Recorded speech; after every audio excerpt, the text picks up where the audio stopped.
Hello, everyone. Good morning. Welcome, everyone. It is truly a pleasure to welcome you all to today's Health Awareness webinar. I'm Shweta Jayant and I'm delighted to be your host for this session. So, before we start, let me tell something about myself. I'm a former gymnast and athlete who transitioned into the world of holistic wellness.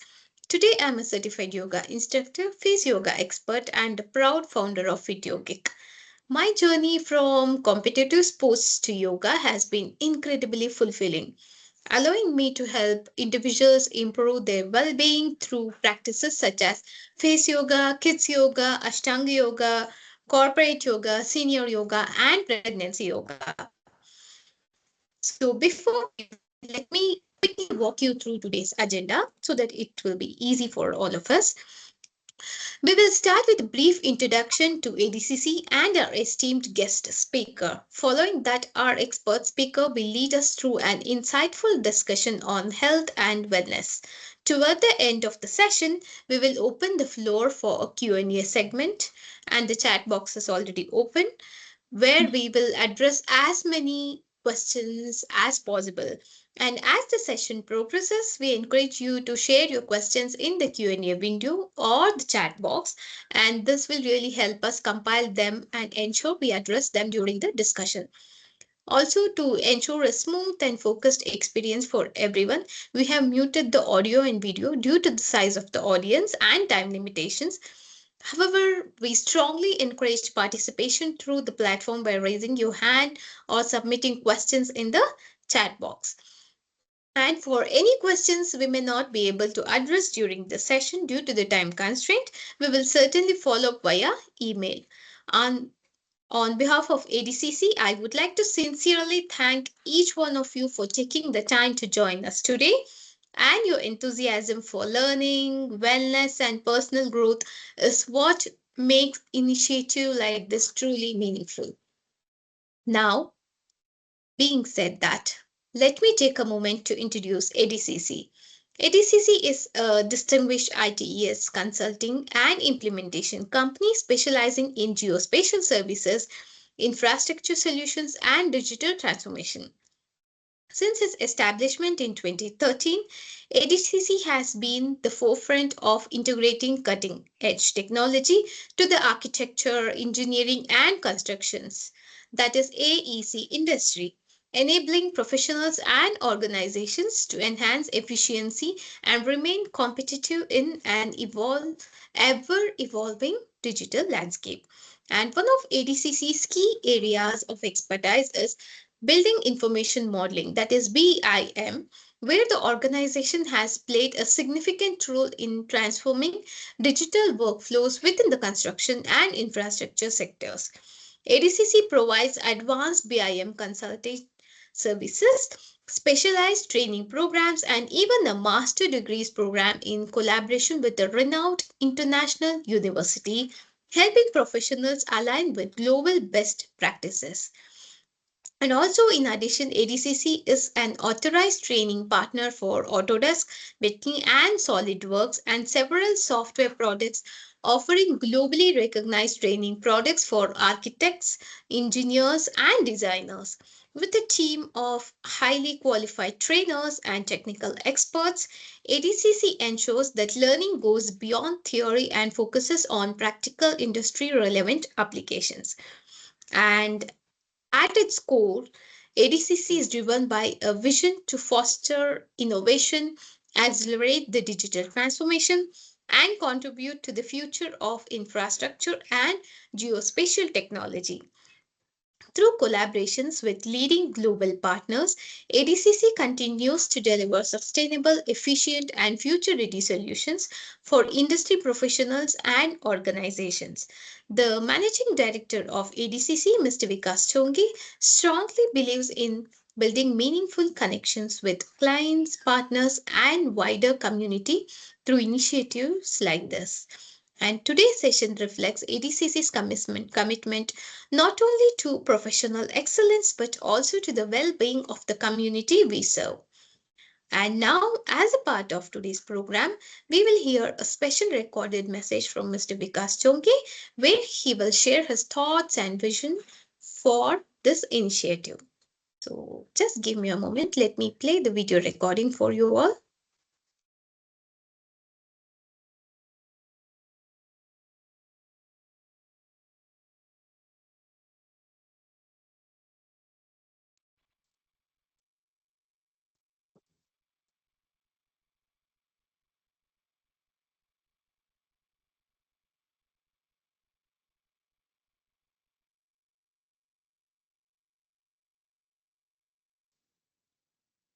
Hello everyone. It is a pleasure to welcome you all once again to our health awareness webinar. For those who may be joining us for the first time, I am Vikas Tonge, Managing Director of ADCC, and I'm delighted to have you all with us today. Last year, we launched this health initiative with a simple belief that true success is not measured only by the projects we deliver or the technology we create, but also by the well being of the people around us. The positive response we received encouraged us to continue this program in this year 2026 and make health awareness an ongoing effort in our society. At ADCC, we believe that people are our greatest strength. Our colleagues, our partners, clients, and the wider community we serve. Your health and well being play a vital role in everything we achieve together. In our busy lives, we often focus on work and responsibilities, sometimes overlooking the importance or taking care of our own health. But the truth is simple. When we prioritize our health, we build stronger families, more productive workplaces, and healthier communities. Through sessions like this, our goal is to promote awareness, encourage preventive care, and share practical knowledge that can help us make better lifestyle choices. Even small steps towards healthier habits can create a big impact over time. We are also proud that through this initiative, we are contributing in our small way towards building a healthier and more informed society here in Kenya. Today's session promises to be more insightful and practical. And I encourage all of you to stay engaged, ask questions, and make the most of this opportunity. It is now my pleasure to introduce our host for today's session, Shweta Jain, fondly known as SJ. SJ is passionate advocate for yoga, wellness, and holistic health. And through her sessions, she continues to inspire many people to lead healthier and more balanced lives. Thank you. Thank you once again for being part of this initiative. We also encourage you to share this registration link with your colleagues, friends, and family. These webinars are open to all and meant to benefit the wider community. Wishing you all good health, happiness, and continued success. Now, over to you, SJ.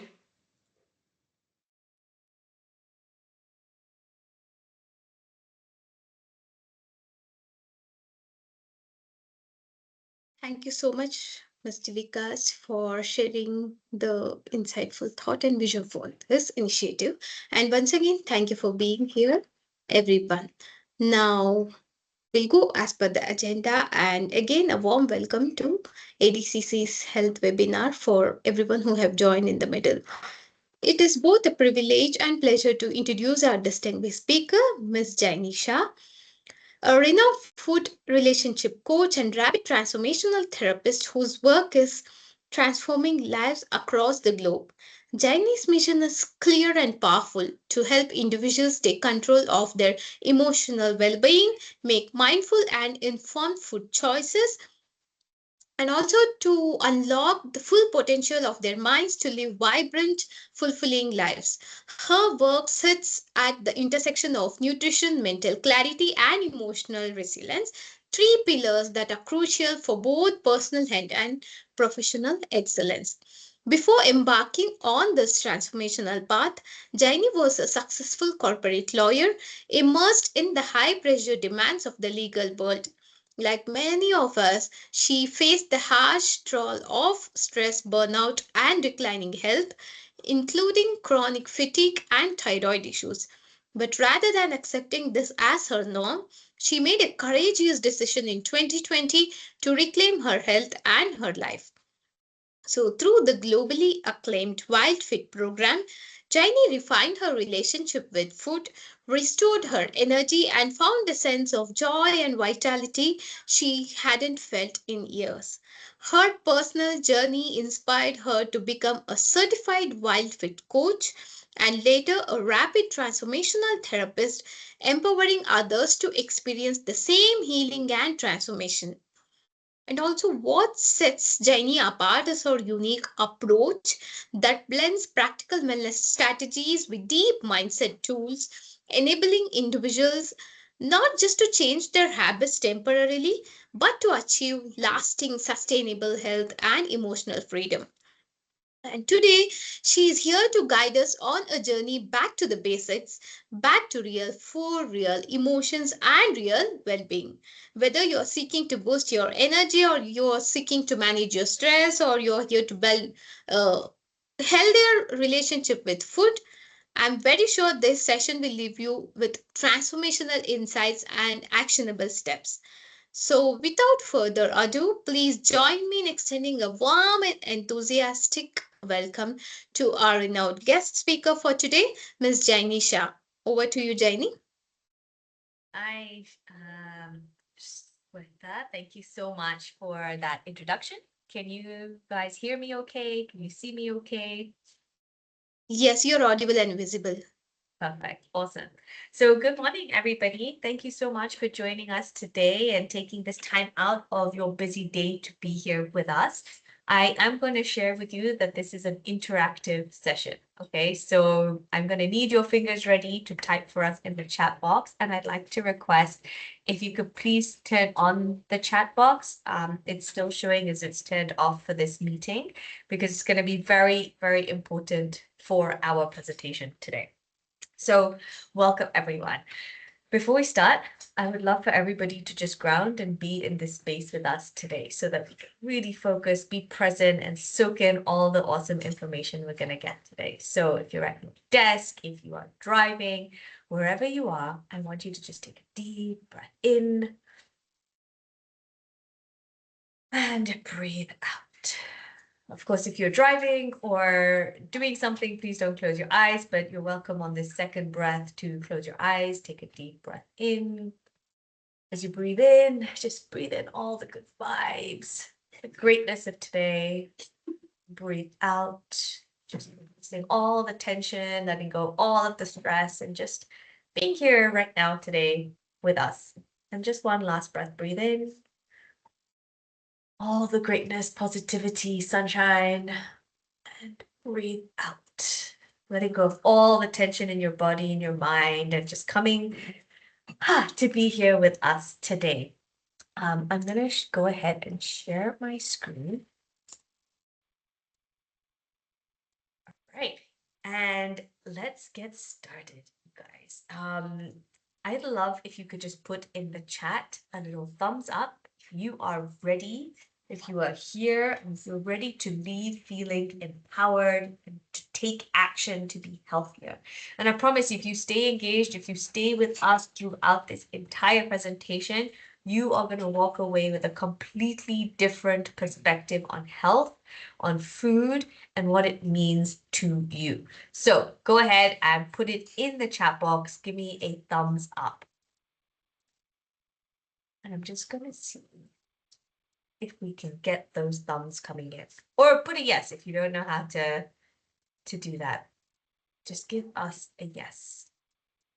Yay, awesome. I see some people are ready. Some people have got their thumbs up. Fantastic. All right, so why are you guys here today? I mean, why are you here listening to me, a former corporate lawyer? What am I going to share that's going to really change your life? So, I'd like to just tell you a little bit about how I landed here as a food coach, as a rapid transformational therapist. Because, I was living the life, I was a lawyer, successful, climbing the ladder, getting, ticking all those boxes. But behind the scenes, really, and I don't know if any of you can resonate with this, I was actually just exhausted. I was really exhausted. I was bloated. I was struggling with energy, having energy dips, lots of mood swings. And I was a foodie, a big, big foodie. And it always felt like I had this constant battle between wanting to feel better and eat better and be good, at the same time being a foodie who wanted to just eat everything and enjoy life. And I remember working out in the gym so that I could just earn that food and eat whatever I wanted to. If I work hard and work out in the gym, then I can eat anything I want. But at the same time, it felt so frustrating that I was working out, but not seeing any results in my body or in my health changing. And all of this came to a standstill when one point in time I was on a hiking trip in 2019 of November. And is anyone here a fan of hiking? Give me a yes in the chat box if you like hiking or if you like walking or if you like climbing mountains. If you do, then you'll appreciate this. When you start a hike, it's all wonderful, it's great, you're just walking and you're enjoying it. It feels wonderful. And then you start climbing, right? To get up to the top, to get to that peak of that hike or that mountain. And I remember when I was doing this hike in 2019, there was a point in time where I just felt so tired. My legs felt so heavy. And I was about to give up. I really was about to give up. And at this moment, I was like, if I'm struggling like this right now, what will life look like when I'm 50 or when I'm 60? And I didn't want to feel this way. I was feeling yucky. I was feeling so embarrassed. The others in the group were going ahead and walking in front. And it was this moment that made me realize, you know what? Something needs to change because I do not want to be feeling this way or worse as the years go on and on. And isn't it so true that so often we just accept this way of being as normal? It's normal to be tired. It's normal to have a headache every day. It's normal to sleep and recover on 9 hours of sleep and then wake up the next morning feeling tired. Except it's not normal, right?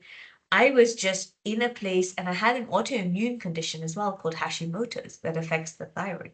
And I realize now actually that food was not just food. It had really become something much bigger in my life.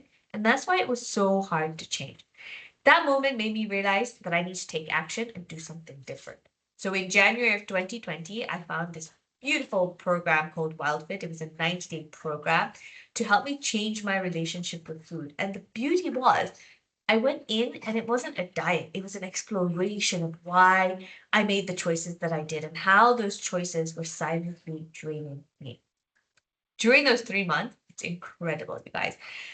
My energy shifted. My thyroid started working normally. I started waking up fresh in the morning before my alarm. And I wasn't getting that hangry feeling in the afternoon or having that afternoon crash, when you just want to go to sleep. And all of that because I actually now understood my emotional connection to food. And I learned what real food is, what nutritious, healthy food is for my body. It was amazing. I felt amazing. And to prove that, a year later, I went on a hike. So 2020, I shifted 3 months. I changed how I lived. I changed how I ate. I changed how I was thinking. And in 2021, I went on a hike that I had done years ago when it was so, so difficult. And this time, I managed to do that hike smiling, enjoying the view, having the energy to help around at the campsite after that long 6-hour hike. It was a completely different experience. And this is what happens, you guys. When you can turn your health around, when you can feel great in your mind and your body, all of a sudden everything around you is just better. It's more fulfilling. It's happier. You experience life from a completely different way. So, how did all of this happen? Is when I started to see food as either fueling my body or draining it. And how my cravings for food, I need you to type in the chat. You experience cravings for food, whether it's chocolate or chips or cake or coffee or whatever it is. Please type in the chat cravings because I hear you and I see you. And if nobody types that in, then this is fantastic, you guys. You don't need this talk. That means you're all good and you're set to go. So type in the chat if you've ever experienced before cravings. Just type in cravings. Because what happened here was the cravings were actually messaging to me, telling me what it was that I needed, telling me to slow down, to stop that exhausting cycle of the all or nothing thinking. There we go. I see some cravings coming in. Yeah, guys, you're not alone. And so that's what we're going to explore today. We're going to explore what it is to understand your body, your mind, your cravings with curiosity and compassion so that you can now step into the health and the consistency that you truly, truly desire. And stay all the way till the end. I have a little something for you. So make sure you stay engaged, keep your fingers ready to type, and that's it. So are you ready to move in and move forward? Type a yes in the chat if you're ready to carry on. I promise you, I need to see those yeses coming in. Otherwise, we might just stay where we are. Type one yes. We are ready to go in. So thank you, everyone. All right, let's take a moment to look at what is happening all around us. Today, there are over 1 in 3 adults globally who are living with multiple chronic conditions like diabetes, high blood pressure, high cholesterol. And the World Health Organization reports that chronic diseases are responsible for 74% of all deaths worldwide. That's nearly 3 out of every 4 people. And diabetes alone has quadrupled in the last 40 years. And the rates of high blood pressure, obesity, they're all climbing. And not just only in adults, right? But in young people and even children. And it's not just about numbers, right? These conditions are affecting how people feel every single day, whether it's fatigue, brain fog, low moods, aches, and a sense of just, not feeling like yourself. But here is what is even more confusing is that we live in this world. We have so much more access to medicine, to supplements, to advanced healthcare, more than we've ever seen before. We have pills to lower blood pressure. We have medication, the arteries. And yet, if we have all of this, why are these conditions still on the rise? Just think about that for a moment. Why are these conditions still on the rise? Supposedly, we have medicine to help us. Have you ever Sorry, wondered, Jaini, if we for have all this interrupting. medicine, why are we not getting healthy? Hello? Why are we seeing people live longer, but not necessarily living better lives in their later years? And so here is the question I would like for you to sit with today. What if the way we are living, and particularly the way we are eating, is actually at the root of these issues? Yes, I am sharing a presentation. Shweta, can you see it? I can stop sharing and start again. I think you may need to pin me on the presentation. That might help.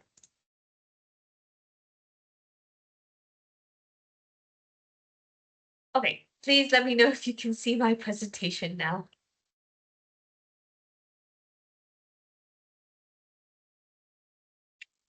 Can you see the presentation?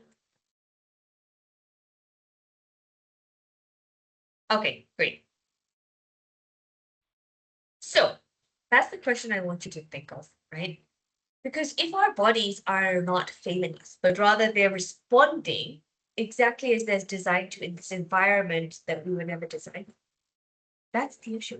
Have you noticed that perhaps what we are eating today has changed so much from what our grandparents may have been eating? And is it possible that now actually that's the correlation with the increase in disease? As you think about that, I want you to just play with me for a little moment. I want you to use your imagination, and I want to invite you to take a moment and travel all the way back in time with me, right? Imagine that we could get into a time machine and we're going to travel all the way back, tens and thousands of years ago. to a time before we had cities, before we had supermarkets, before cars, before all of this noise around us. I mean, even at your desk that you're sitting at right now, yeah? Look at all the noise around you. Whether it's the laptops, whether it's the Bluetooth headphones you have on, whether it's the people around you or the walls, all of this stuff is noise. So I want you, if you can, and it's safe for you to do so, close your eyes. If you're not driving or operating machinery, just imagine going all the way back. You're traveling all the way back to a time of our true ancestors, of our human species ancestors. Right? You go all the way back and you land in this space. And if you're joining us from Kenya, you can picture maybe the Masai Mara. And as you picture Masai Mara, you land in this massive open space surrounded by these Maasais who are so old, right? These are not the Maasais we see today who are trying to sell us the necklaces and the jewelry, who are trying to get money because money didn't exist back then. You're sitting with really ancient Maasais, okay? And as you land in this space, you find yourself sitting around a fire with a group of these Maasais, and I'm going to call them hunter-gatherers now. The stars are bright above you. The air feels so fresh. And the only noise you can hear is like the grass moving or the wildebeest walking or the birds singing. That's it. There's no cars. There's no airplane sounds. That is it. And you can hear the crackling of the fire. And these hunter-gatherers, as you look at them, they're so strong, they're lean, they're smiling. It's like their shoulders have no tension. They're so simple. Their bodies are healthy. And you're so excited. You're so excited now that you get to be around this fire with them. And you're so excited to share with them about the future that you live in, right? Like you get to tell them so much. And they're really curious. These guys are looking at you like, oh, who's this person wearing jeans and a t-shirt? Like, what even is that? And so I want you now to share with me in the chat. Type in the chat so you can open your eyes now. And type in the chat, what are some of the things you would tell them about this exciting modern life that we have? Type some of the things about your cool modern life that you want to tell these guys that, wow, this exists in my world today in 2026. I have this, I have that. What would you tell them? Share with me some ideas. Just type it in the chat. Let's see what comes through.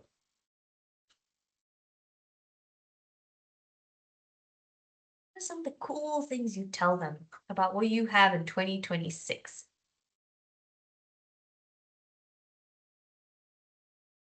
Any ideas?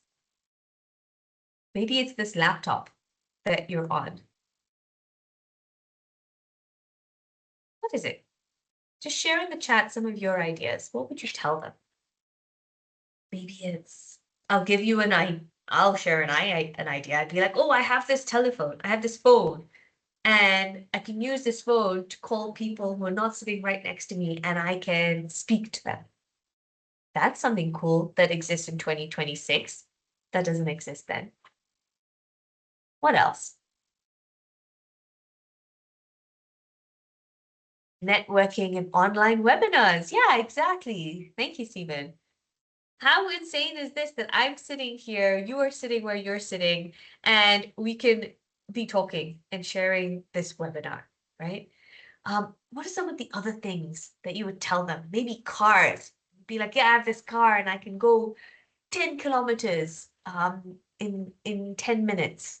Well, in Nairobi, more like 10 kilometers in 10 hours. But we tell them all these incredible things. Come on, anyone else? Anyone else have ideas? What would you share with them about what you have today?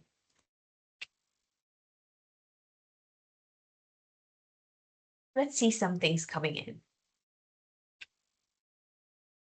What about the job you have? Maybe you tell them about this job that you go to every day. You wake up from home, maybe you get coffee, and then they'd be like, what's coffee? And you're like, oh, I drink this dark, bitter drink, and then I add sugar to it, and then I add milk, and they're like, what's milk? Do you milk a wildebeest? But we would tell them about all these things that we have in our life today. We have cars, we have airplanes. And imagine how would you explain an airplane to a hunter-gatherer who has never seen a machine before? Maybe you'd say it's this big, massive flying bird, and this bird can take us from one place to another. And then perhaps we would go in and we would maybe start talking about, maybe we would stop and pause for a moment and tell them about the things we experience in our body. Maybe we tell them about the experience of stress. Do you have stress in your job? Type a yes. This is a safe, judgment-free zone, guys. Type a yes around in the chat if you experience stress in your day-to-day life. Oh, Phoebe, I see we went around the moon. Yeah. Imagine how cool it would be telling them that this thing that they look up to in the sky that's shining bright, and you say, yeah, some of us humans went all the way up there and circled around it, right?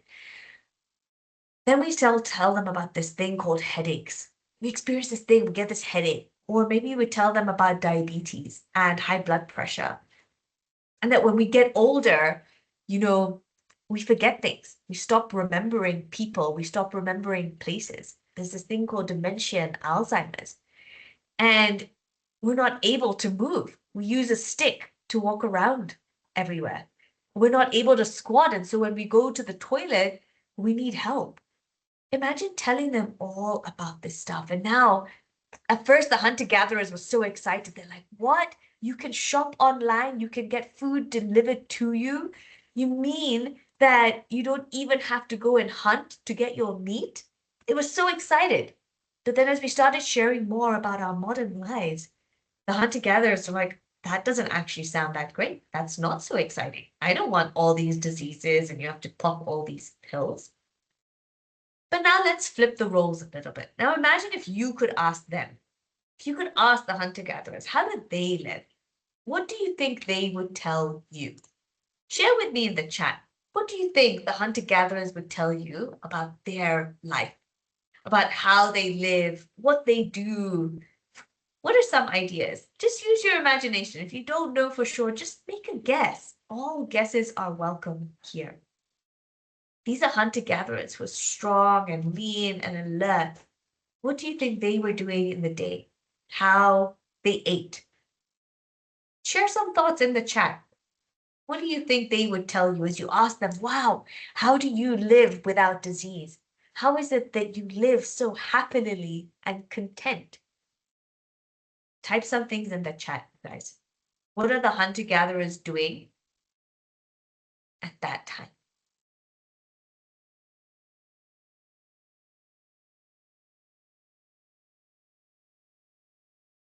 Is there a way to play music like the music as we wait for your messages to come in? Okay.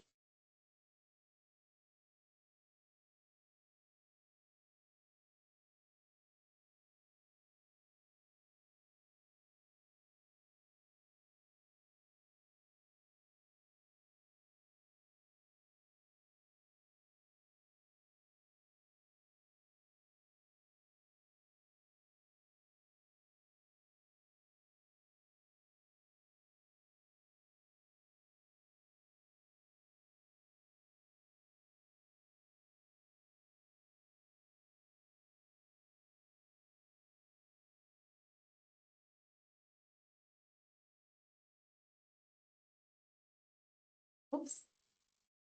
Hi, apologies. That was my internet that went. But any more messages coming through about what these guys would tell you about their life?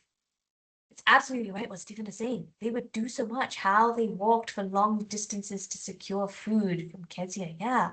How they didn't process their meals. Absolutely, right? They were just eating stuff they picked from the ground or the animal that they caught. They would just eat that. These guys were living with purpose. They were moving with purpose, right? They were also living in a community. Isn't that true? Like they were living in a tribe. They actually depended on each other, right? They were no programmed eating times. Thank you, Vipin. Yes, exactly.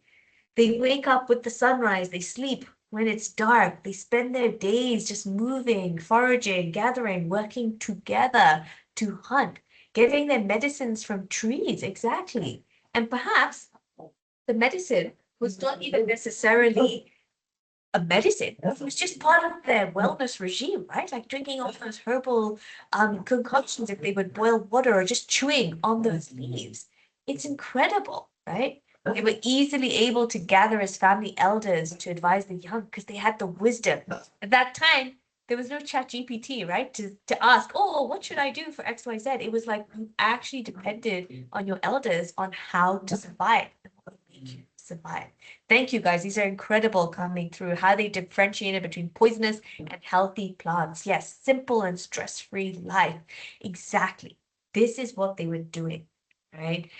They were in movement, but it wasn't a frantic movement. It wasn't like, I'm going to spend 1 hour climbing this tree and then my exercise is done for the day, right? Like, not like how we do the gym, but they were walking, climbing, squatting. They were just using their bodies as they were meant to be used. And they ate what was available to them seasonally in the time, right? There's fresh foods when they're in, fresh fruit when they're in season, nuts and seeds, vegetables, maybe occasionally the honeycomb that was there for them, and animal protein. There was no calorie counting, no diet plans, no worrying about carbs or fats, right? It was just real food that they were eating in its most natural form and eaten, importantly, when it was available. Because things were not available all the time. They are living in alignment with nature, guided by the rhythms of the earth and their bodies. Okay, so pause here and reflect. What do you think would be confusing for the hunter-gatherers about the way we live today? Some of these things, right? That the truth is, we live in a different world. Uber Eats would have confused them, right? This thing of we sit all day at a desk would have probably confused them. The important point I want you to take from this is we are still biologically wired like those hunter-gatherers sitting around the fire. We are built physically like those hunter-gatherers sitting around the fire. And yet we are living in a world that they just would not recognize. And this mismatch, right, between how we are designed to live and how we are actually living is a big, big reason why so many of us are struggling with whatever it is, low energy or chronic illness or a disconnection from our bodies or just, that sense of what am I even doing in this rat race? And this gap that you've just experienced in your mind, the difference between how we live today and how humans lived for thousands of years, is what's known as the evolution gap. And Eric Edmonds, who has studied and taught this globally, he explains it really simply, right? Our biology is ancient, but our environment is modern. And for hundreds of thousands of years, human beings evolved under very, very specific conditions. We moved often, we spent time outdoors, we ate real food that was available in nature, and we had periods of feasting and fasting, and we lived closely in tribes and communities. Then, in what is just a blip in human history, everything changed. Today, we live indoors under artificial lights. We spend hours sitting in front of screens. We have constant access to highly processed, calorie-dense, nutrient-poor foods. And we are surrounded by constant stress, right? Like notifications, emails, noise, construction, and and honestly, a culture that praises busyness, a culture that praises exhaustion as though, yes, you've done something really well. And yet, our bodies have not evolved to match this rapid change. And here's a curious question for you. I just type in the chat your best guessed answer, your best guess. How long do you think it takes for an evolutionary change in the human body to take place, to adapt to a new environment? Give me your best guess. How long does an evolutionary change take? How many years do you think?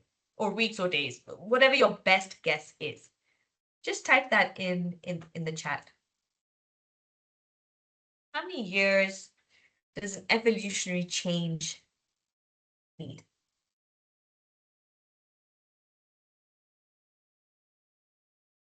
Give me your best guess.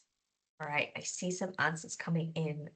100 years, 1,000 years. Okay, keep them coming. How many years, you guys, do you think it takes? I see 10,000 years. Okay, cool. So here's an example, okay, on lactase, a decade. Okay, good. These numbers are rolling in. Here's an example on lactase. Lactase is the thing found in milk. So in populations that domesticated cattle and consumed milk, because we are the only species that drinks the milk of another animal. I don't think we ever see do we ever see any other mammal drinking the milk of a different mammal? Just think about that. Anyways, so in populations that managed to domesticate cattle and consumed milk, there was a genetic mutation that actually allowed adults to continue producing lactase. So lactase is the enzyme that digests lactose. You may have heard or been familiar with the term lactose intolerant because lactose is present in milk. And if you, as an adult, do not have lactase to break down and digest lactose, you are lactose intolerant. This mutation only emerged around 7,000 years ago, 7 to 10,000 years ago. And it spread out mainly in those regions that first domesticated cattle. You will notice a lot of people in Kenya and in Africa are lactose intolerant because we were very far away from domesticating cattle. And that is just one tiny small change in evolution. And think about it, 7,000 to 10,000 years ago. But how many years has it been since we started seeing crops being industrially farmed and foods that were being made in factories and laboratories? It's probably just a couple, maybe 100 years, 50 years. I mean, at what point did cereal exist, for example? It's only 100 years. That's like a tiny fraction of time. So can you see the problem now, right? We have not had enough time to evolve and meet the pace of our rapid modernization. And when our bodies break down, when we get the headaches, the fatigue, the brain fog, the weight gain, all those chronic diseases, we often treat the symptoms with medication, but we rarely pause to ask, is my body actually failing me? Or is it responding exactly as it should to an environment that it was never designed for? But all is not doom and gloom, you guys. I know that we cannot go all the way back to how we used to live. I love my home. I like the comforts of the four walls and the roof and having a TV. I get it, right? We can't go all the way back, but we can learn bits and pieces and we can start to do the best that we can for our bodies to live how they were designed to. Because when we align with the way we are designed to live, incredible things can happen, right? Our energy can improve, our digestion improves, our immunity strengthens, and even our mental clarity and emotional well-being will shift. So today we're going to focus just on one element around this whole aspect of living like a true human being, and that is food. And food is not just calories, it's information. It tells your body what to do, what hormones to release, what genes to express, how to heal, and how to protect itself.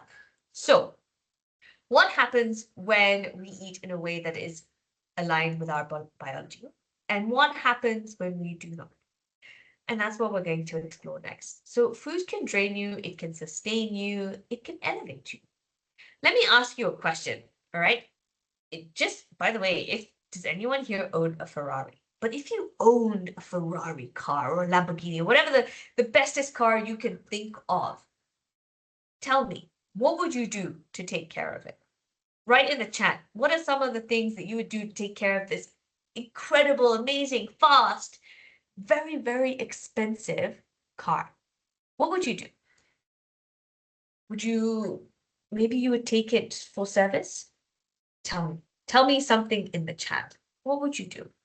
Would you give it kerosene or wash it? Yeah, maybe says wash it. Maybe send it for maintenance once in a while. What else? What kind of fuel would you put in your high performance car?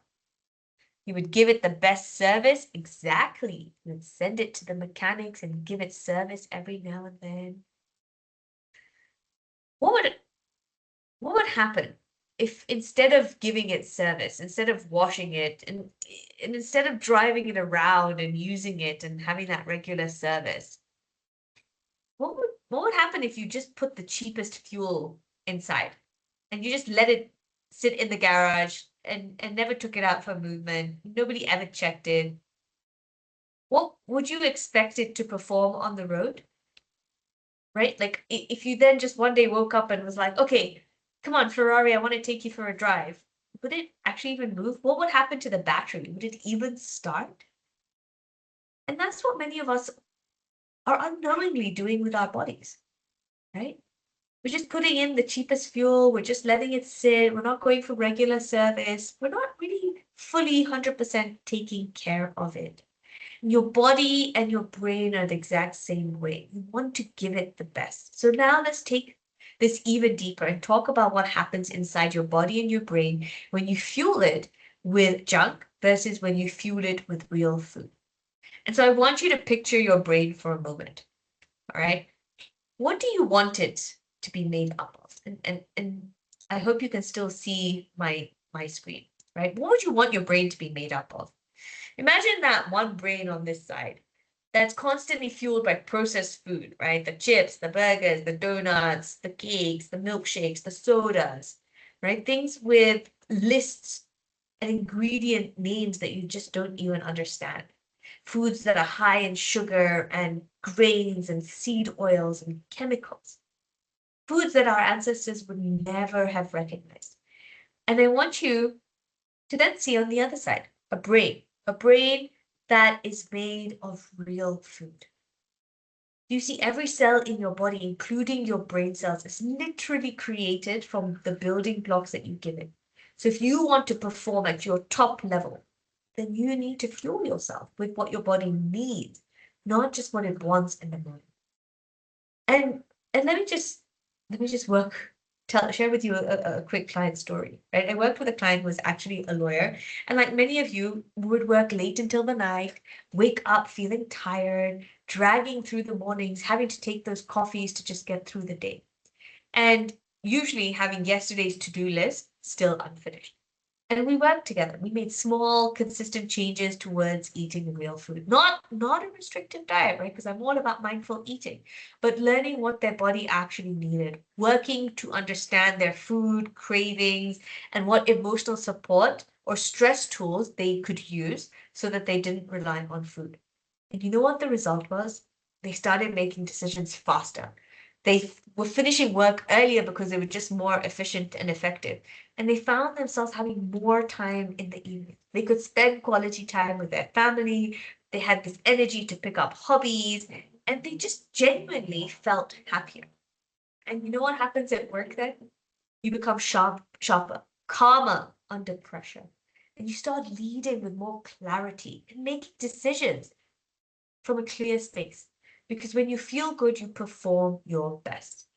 And foods that our hunter-gatherer ancestors or even your great-grandparents would not recognize are causing our society serious health issues. And these foods, they create inflammation in the body, and inflammation is like this slow, smoldering fire inside of us. It impacts everything. So can you just type in the chat? Type WOW, WOW, if this image of the brain shocks you or surprises you, or you're like, whoa, I did not look at it this way. Type a whoa in the chat. I also want to see if your brains are switched on and you're here with me. So type a whoa in the chat. If this is like, wow, this is a great way to see this, to reflect on this. Because I want you to imagine this brain fueled by real whole foods, foods that grow on trees, foods that grow from the ground, food that's moving around on the planet, except for human beings. Let's not eat human beings. Um, Fresh vegetables, fruits in season, nuts and seeds, fats, good quality proteins. Thank you guys. I see the wows coming in. Exactly. Wow. This is what's going on in your brain. When you fuel your body with real food, you experience clearer thinking and mental focus, stable energy, better sleep and recovery, improved mood and emotional resilience, and a body that just feels lighter and more comfortable. Yay, I'm so glad, you guys. I'm so glad that this is giving you a fresh perspective, a different perspective. So, what's the best part about this? Is that you guys, real food does not have to be complicated. It doesn't have to be restriction. It does not need to feel like a punishment. It is not about cutting everything out or following rigid diet rules. Real food is simply about just adding some of this back into your life, adding back what your body truly needs to thrive. It is about reconnecting with the way that you were designed to eat so you can live more with more vitality and energy and confidence. Remember, food can drain you, food can sustain you, or food can elevate you. And the choices that you make every day in the small and consistent ways can transform your health and the way you feel in your body. So here's a very simple picture of what real food is. And your body is your vehicle, right, for your life. So fuel it with the right ingredients. It's going to serve you so powerfully and consistently. And remember, food is not just about satisfying the hunger. It's like actually information for your body and your brain. Every bite is feeding your energy and your focus, or it's draining it. And you know, when you see or begin to see food through this kind of lens, you reclaim control over your energy, your body, and just one meal at a time. So let's share some ideas. Let's share in the chat. What are some ideas of real food? What are some things that are considered real food? Give me some examples. I mean, I've already helped you so much by the pictures, but I want to hear from you. What are some things that are real food? And you know, the more you interact, the more you engage here, the more you're actually giving your brain information that, hey, by the way, actually, this is what I want. I want to eat real food. So give me some examples of what is real food to you. What's something that you're going to be like, yeah, I'm going to pick that up because it's real food. Let's see what those are for you. Ooh, okay, let's see. Eggs, sweet potatoes, arrowroots, yes, traditional vegetables, foods with whole grains, yeah, sweet potatoes and yams. Loving this, loving this. Yes, these are all foods. And you know, we're so lucky if you're tuning in from Kenya. We have amazing, amazing things here. We have so much great locally grown food. Pumpkin, butternut, ground nuts. Yes, yes, yes. These are all real foods, guys. We can incorporate this and enjoy it, enjoy having them in our lives.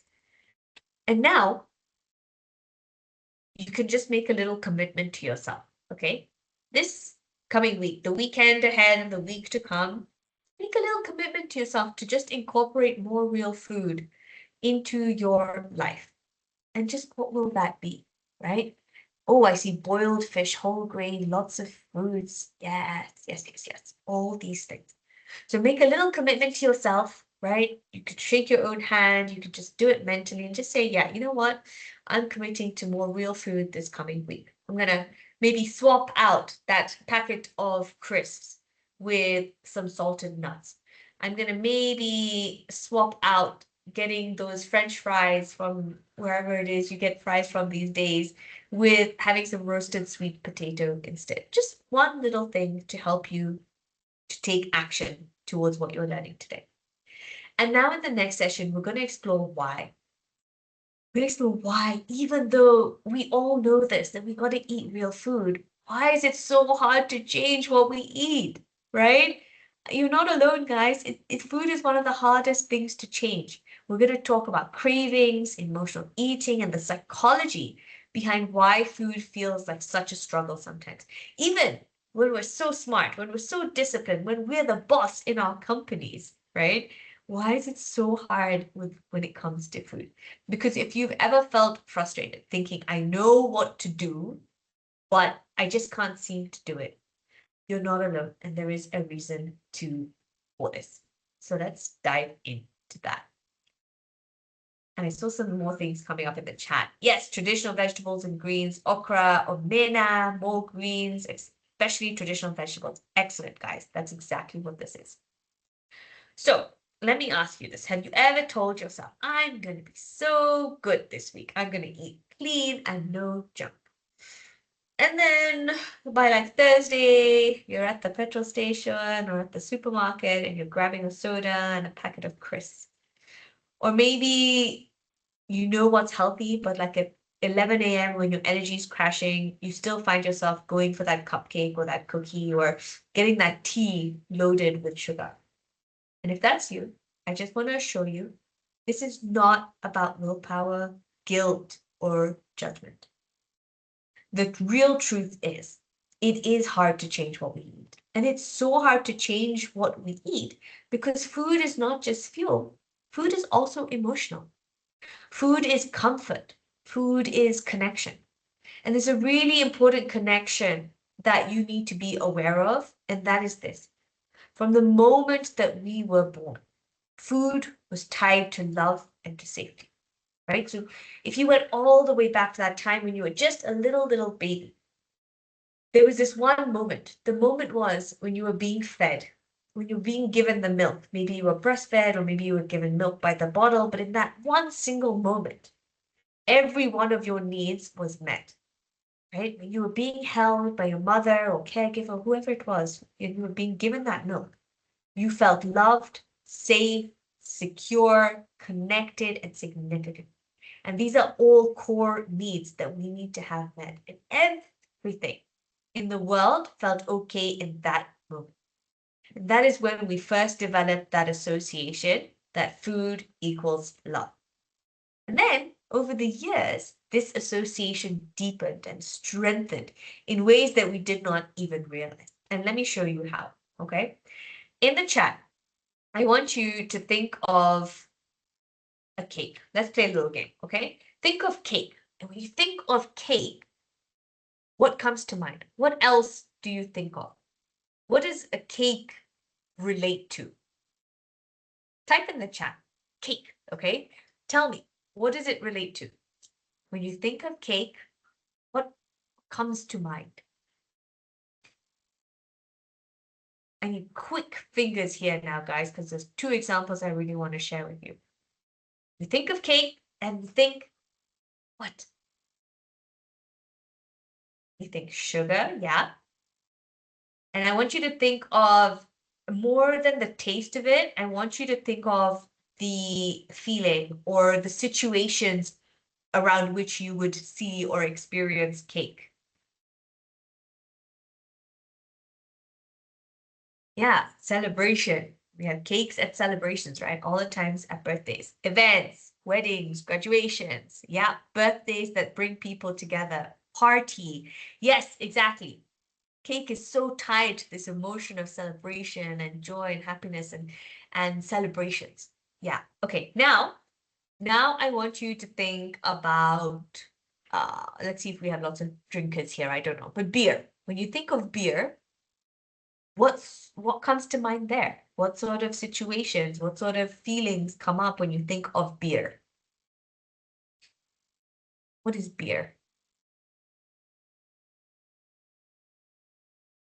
Yeah, we have a connection here. Yes, beer is connection. You get the pals together and you guys all get together and drink a beer. Yeah, connection. What else? Maybe think of beer or wine. Ooh, breakfast beer. I like that. Interesting. Curb stress, anxiety. Yeah, guys, this is amazing. You guys are doing incredible. I love your awareness in diving into this. Amazing. Okay. And then the last one. Let's think of fries or chips. Oh, and I saw another one here for beer, relief. Yeah. This is amazing, you guys. I want you to now think of fries or chips. If you think of that, what is that? Junk. Where else do you see or feel chips? What do chips relate to?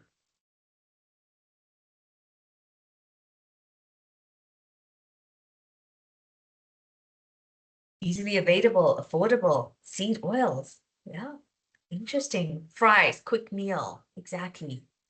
Convenience food. Movies. Yeah, movies. Amazing, you guys, incredible. Thank you. I'm going to clap for you all. Thank you so much for participating in that game.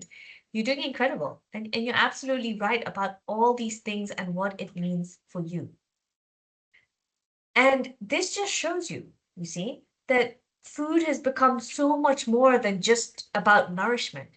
It's now become this thing that is part of our culture, that is part of our moods. It's a subconscious conditioning that we have, and we've made certain meanings and rules about it, right? So birthday parties, there's always a cake at a birthday party. Who even invented that, right? Like think about that. Who even invented the idea and concept that at a birthday, there needs to be a birthday cake? That guy was a genius. He just realized that every single day of every year, you're going to make money if you bake cakes, right? Because every year, birthdays means cakes.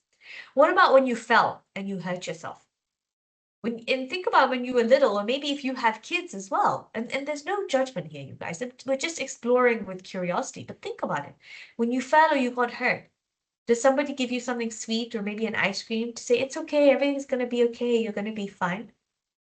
I knew when we were little, when I got hurt, I got pretty hurt on the back, pretty bad on my forehead. And I remember when we came back from the hospital, first thing I was given was a sweet to say, look, well done, you survived the hospital, here's a sweet. And then guess what I end up doing when I'm an adult? Is when I'm trying to make myself feel better, I'm rewarding myself, I go and get something sweet, right?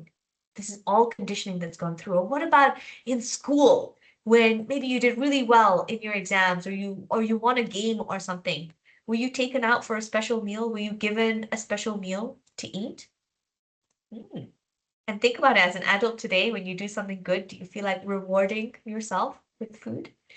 And then in so many cultures, including mine, right? Food is like it's the ultimate expression of love. And I know it is for Africans as well. Like food is a big part of showcasing love. And in Indian families, love is often shown through feeding. And it's so common to be forced or encouraged or urged to eat more. Even when you're full, it's like, no, eat, eat, eat. This is the way of saying I love you. And food becomes a symbol of connection in family gatherings, festivals, religious occasions, and even in grief, right? In grief, we gather around food. We bring food to each other to comfort each other. And as adults, these childhood experiences continue to live within us. When we are stressed, lonely, overwhelmed, or tired, we often reach for food. Not because we are physically hungry, but because we are seeking comfort, safety, or just a moment of peace.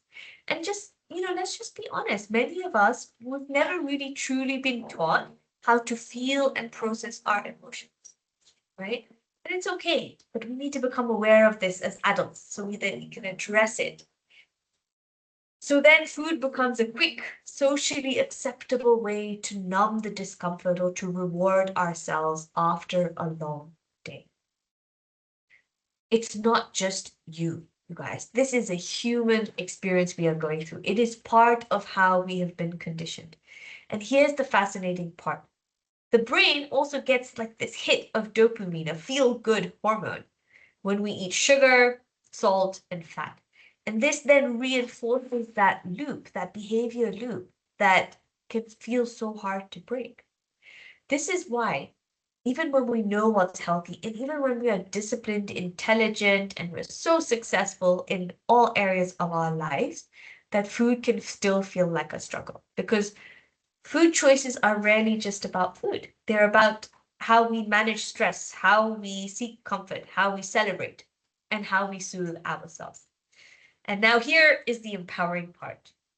When you begin to understand this connection, and with curiosity instead of judgment, you open the door to real lasting change, right? Because when you understand why you are reaching for food, you can begin to explore what you are truly needing in that moment, whether it's rest, connection, comfort, or a pause to breathe. So let me just share with you a little personal story to illustrate this, okay? For the longest time, I loved chips. Give me a thumbs up or a yes if you're one of those people who also loves fries and chips. Give me a yes in the chat, because I love chips. Even when I was full, if somebody brought me chips, I would just eat them. And I used to say all the time, oh my God, I love chips. And one day I decided, yay, I have a fellow chip person with me in the chat. Yeah. One day I decided to slow down and to really observe this craving. And I did an exercise where I just paid attention to every bite. I listened to the stories that I was telling myself. I was really just there with the food. And then it was during that slow moment of observing that it hit me. The chips were not just about taste. In fact, after about like the fourth bite, they were not even tasting good. Those chips represented love, family, and connection. You see, growing up, for me, chips were a part of our family outings and gatherings. And importantly, every single Saturday night, my entire extended family would get together and we would eat chips. Just chips. It was like a chip party. Those were the most memorable nights in my childhood. We were all laughing, playing, having so much fun, no drama, no issues, just pure connection and love. And so now eating chips meant that. It meant togetherness, it meant comfort. But do the chips really provide me with love? No. What I realized is I had created that association, but the true love and comfort comes from the people, from the community gathering. And so the truth I realized and acknowledged was that the chips could never give me love. No matter how many times I said I love chips, they were just fried, salted potatoes, right? The real solution was not in the chips, it was in reconnecting with what I truly needed, which was love and connection. And now, as an adult, I get with that understanding, I have the power to change that. I have so many resources to fill that need. So now I can choose to spend time with family and friends, to play with my dog, to take a walk in Karura, to do the things that light me up and fill me up with joy. And when I started to do these things, the cravings for chips naturally reduced. I became indifferent to those chips. I didn't need to fight the cravings because I was filling up the true need for connection and love elsewhere. And if you're wondering what your chips are, just think about that one food that you say you love, that you can't resist, even when you're not hungry. And yeah, let's just observe that for a moment. Let's pause and reflect. And just share with us, right, in the chat. Yes or no? Have you ever found yourself eating even when you were not hungry? So you were just eating just because. Type a yes or a no. Either one is okay. Yes, yes. Yeah, I'm seeing yeses coming through. Yeah. Right? And do you ever say, I deserve this after a long day and reach for something, whether that's like a beer or something sweet or fast food? I don't see the yeses rolling in. Yeah, guys. It's okay. You are human. You are all human. But what is not okay is that now that you know better, all that we have shared today is to continue doing the same thing, right? Is to continue doing the same. You now have awareness, and it's now your responsibility as an adult to take action with curiosity and no judgment. And here are two more examples that I want to just share with you from clients that I've worked with, right? I just want you to understand that when you can understand what's behind your eating habits, that is when you can really make change happen. So one client I had a love for bread. She would always find herself wanting to eat bread and toast.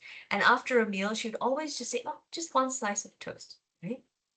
What do you think that was about? When we started working together, we uncovered that when she was very little, she was sent off to boarding school in South India. And in this school in South India, the traditional food, there is no bread, right? It's not a part of their culture. And so when she would go back home for the holidays, her mom would always prepare her toast, give her toast, and and it was like their special moment. It was their special moment of connection because she felt that love from her mom, and it just so happened that her mom was giving her this toast. It was quality time with her mom, and she felt special. So this client, what did she really need? She needed time with her mom. She needed time for that connection and feeling great and special again. So she started calling her mom more often and spending time with her. And that was then fulfilling her real need. And she noticed that she needed toast less often. Remember, cravings are not random. There is communication behind them. And here's another interesting story. A client who would always find herself wanting something sweet after a meal, and especially in the evening. But it wasn't every single evening. So we started to observe and notice that there was this pattern going on, and it used to happen when her husband had traveled or would be late from work. And she started to notice, oh, this is when it's happening, what did she learn? She was actually feeling lonely. And so reaching out for that something sweet was to fill up that loneliness. So now that she knew that, what could she do instead? She could call her husband, or she could call someone else, or she could do something that was with connection with other people. And she did that. And then she realized she didn't need something sweet. This is the beauty about understanding what's going on, right? Cravings are not evil, and your habits are not bad. They're simply just messengers. They're communication tools trying to tell you something, whether it's to rest or to have fun or to feel love or even to slow down. But when we listen, we can give ourselves what we truly need. So why does all of this matter? Like what is the point in sharing all of this? Well, understanding your cravings, food habits, and patterns is the first step to being able to change what you eat. If you want to be healthier, if you want to eat really well, and you found yourself in that cycle of you start and then you stop and you just can't maintain that consistency, understanding is your power. When you understand what you're truly seeking, when you reach for food that is not nutritious, you can begin to make empowered, more natural choices to eat healthier without constantly feeling like you're in that tug of war with food, that you're fighting food, that you're using all your willpower. And this is how you move from knowing what's healthy to actually living it in a way that feels good and sustainable, that supports your lifestyle, your career, your relationships, and supports the wholesome life that you want to live. So I want you to just imagine for a second. And again, if it's safe for you to do so, please close your eyes and just imagine. Imagine what it would be like that you wake up in the morning with a clear head, feeling so energized. It's like you just jump out of bed and you're ready to go. You're ready for the day ahead of you without the fog, without the cravings. You're actually feeling fresh. And then you go to work. And then you're like, yeah, wow, I could just do everything. I'm like, yeah, making decisions. I'm doing that email. I'm finding that report, whatever it is. And you get home and you're like, oh my gosh, what's happening? I still have energy. Maybe I can go for a walk. Maybe I can go out with my friends. And then you go to sleep and you have this beautiful, deep sleep. And you wake up again feeling fresh and ready for the day. Imagine having that for you. This is all possible. The first step is simply understanding why you eat the way you do. If you have cravings, it's about understanding what they're communicating to you so that you can make sustainable, natural changes to eat better and fuel yourself better so that you can have the best possible human experience in this life. That experience that's just waiting for you to say, please, just do this for me.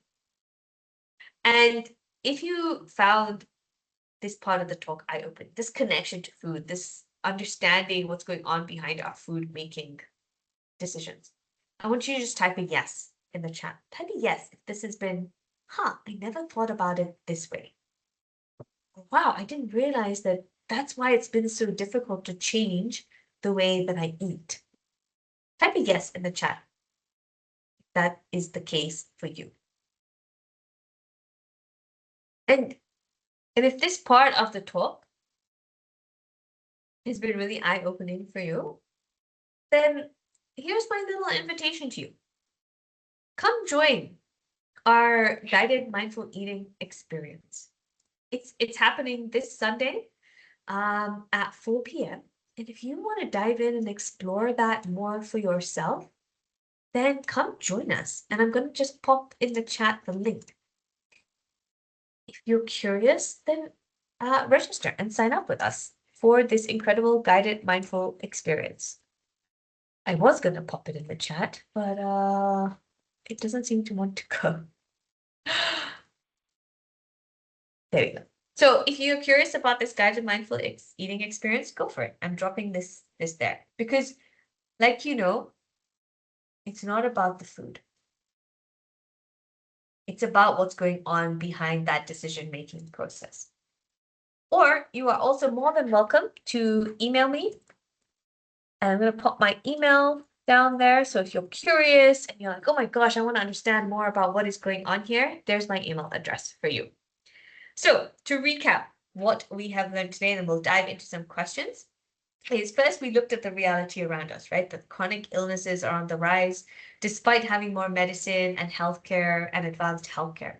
So many of us are living longer, but we're not necessarily living better. We're tired, stressed, and we're just disconnected from our bodies. And then we traveled back in time to sit around that fire with the hunter-gatherers, and we explored that evolution gap, understanding that our biology is ancient, but our environment today is modern. And this mismatch is a big reason why we struggle with energy cravings and chronic health issues today.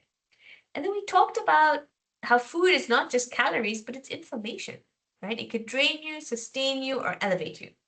And when we fuel ourselves with real whole foods that align with how we are designed to eat, we experience stable energy, mental clarity, stronger immunity, and this sense of vitality that just ripples out into every area of our lives.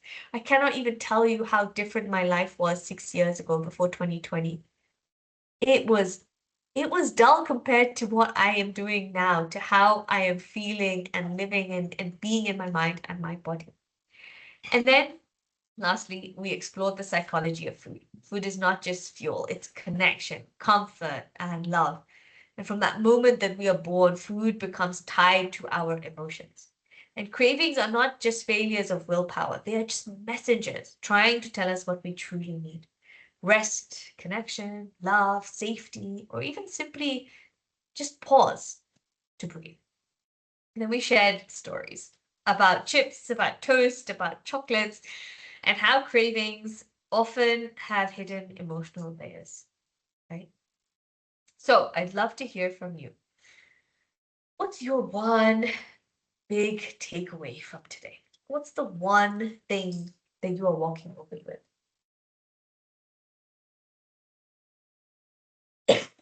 Tell me what you're walking away with today. Because here's what I want you to remember. Your body is not failing you. It's communicating with you. Cravings are not the enemy. They are signals to explore. You don't need more willpower. You just need an understanding. And that real change starts with awareness, with curiosity, and compassion. When you can align the way that you eat with the way your body is designed, you reclaim your energy, your health, and your confidence. And you start to live the life that you want. So thank you. Thank you so much for being here, for your openness, for your participation, and for your reflections. And before we just open up for questions, I would absolutely love your feedback. If you could just take just a couple of minutes to share with me how you thought this talk was for you. I'm going to post the link in the chat. I would absolutely love to hear from you on what this talk was like for you. So please go ahead and let me know what you thought. And then we can move into some questions. Thank you all very much.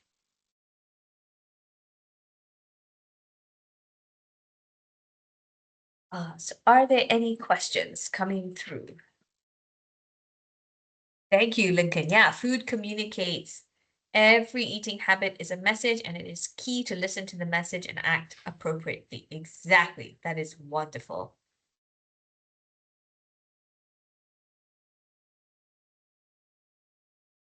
Thank you so much, Jenny, for a wonderful pop-back session. So before we move on, we'll check the Q&A section. And audience, I would request all of you to use this opportunity and put your questions in the Q&A section. Whatever you have in your mind, may it be small or big, please come forward and ask the expert whatever you have about today's topic so that she will be explaining everything you have in your mind. And yeah, here we got a first question. So it says, can you suggest a sample natural day of eating for beginners? Oh, I love that question. Great question. Thank you. Let's put it this way. Again, if you can take yourself back to the hunter-gatherers and just think about when they woke up, would they have food available or would they need to go look for food? Right. So that's like a first kind of hint. We wake up, maybe do a little bit of movement as you go to find your food, and then eat something that's real, whether that's some fruit or some eggs or protein like that. Fill yourself up with a little something.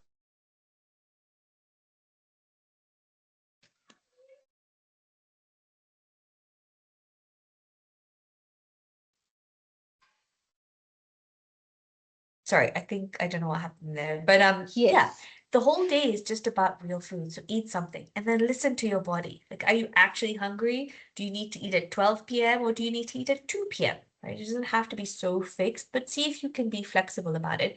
And then again, look for real food. Look for vegetables. Look for greens and leaves. And if you eat animal-based products, look for some protein. And same thing applies at night. It's hard to give a specific meal plan because it really is about you and what you like and what you enjoy. But just look at that aspect of real food and just make your meals from those different elements. Okay, okay. Thank you so much, Chris. I guess you got your answer. And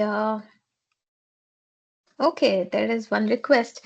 Can you make the webinar more often, say once a week?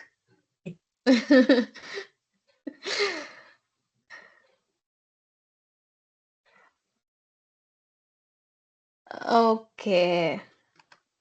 So there's another question here that says there are many labels like low fat, sugar free, healthy snacks. How can consumers identify what's truly healthy? That's a great question. And so here's what I would suggest you do is when you're looking at the ingredients, look at all the names of the things that are in that, right? So the first best scenario is anything that comes in a packet, in a box, in a bottle, you want to be able to make yourself.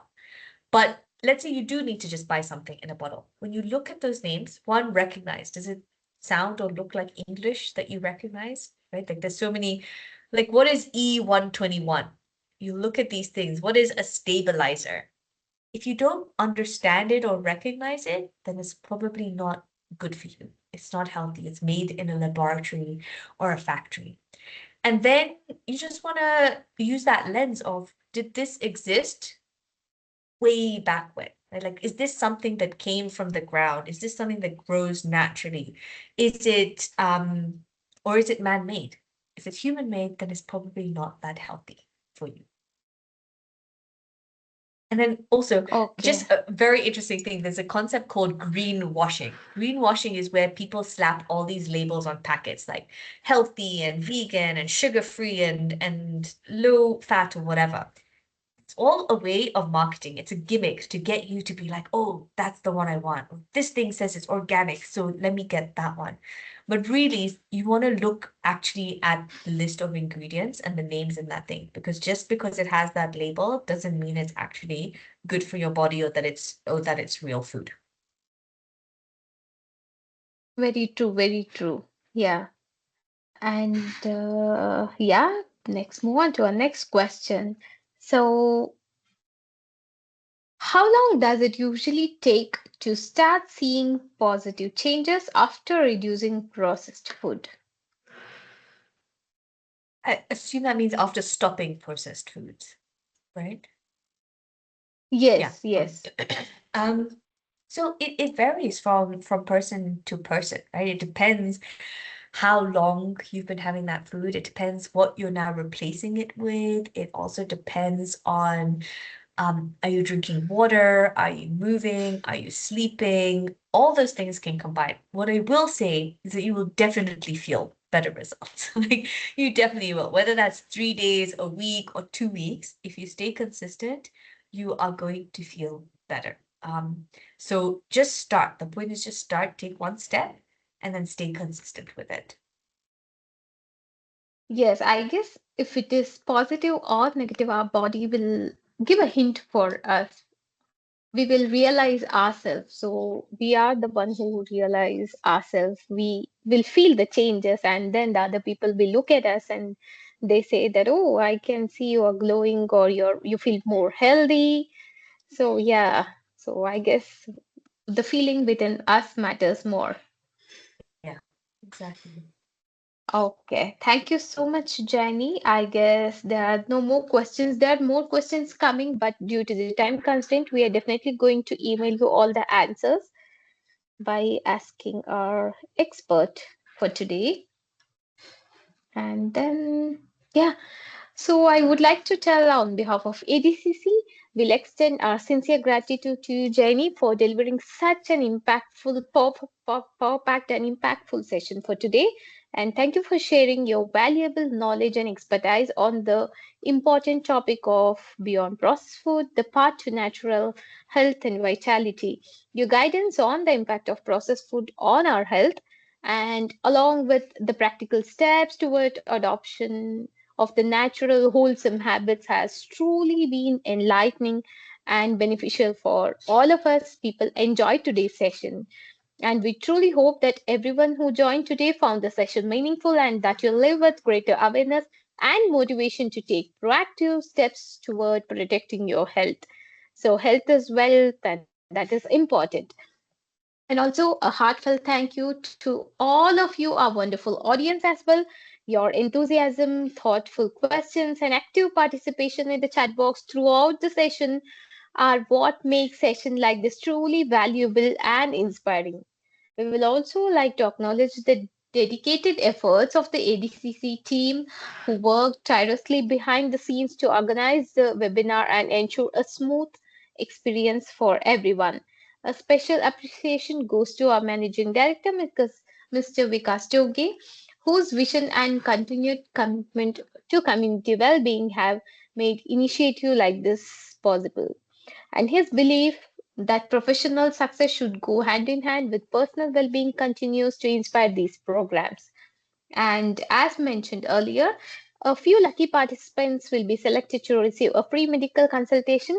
The shortlisted winners will receive a digital coupon via your registered email or your registered contact number, which you have given while you registered for today's webinar, and that can be redeemed at the designated clinic.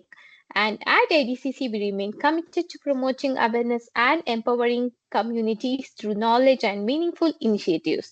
Our monthly health webinars will continue to cover a wide range of medical and wellness topics, bringing experts together to share practical guidance for healthier living. So please stay connected with us and remember to register early for our upcoming sessions so that you don't miss the opportunity to learn and benefit. And once again, thank you all for taking the time to be a part of today's webinar. I'm Shweta Jain, your host for today's session, and it has been a pleasure being with you all. Until we meet again in our next session, I wish you a good health, positive energy, and a balanced life ahead. So, all of you take care, stay healthy, and thank you, everyone. Bye bye. Thank you. Bye.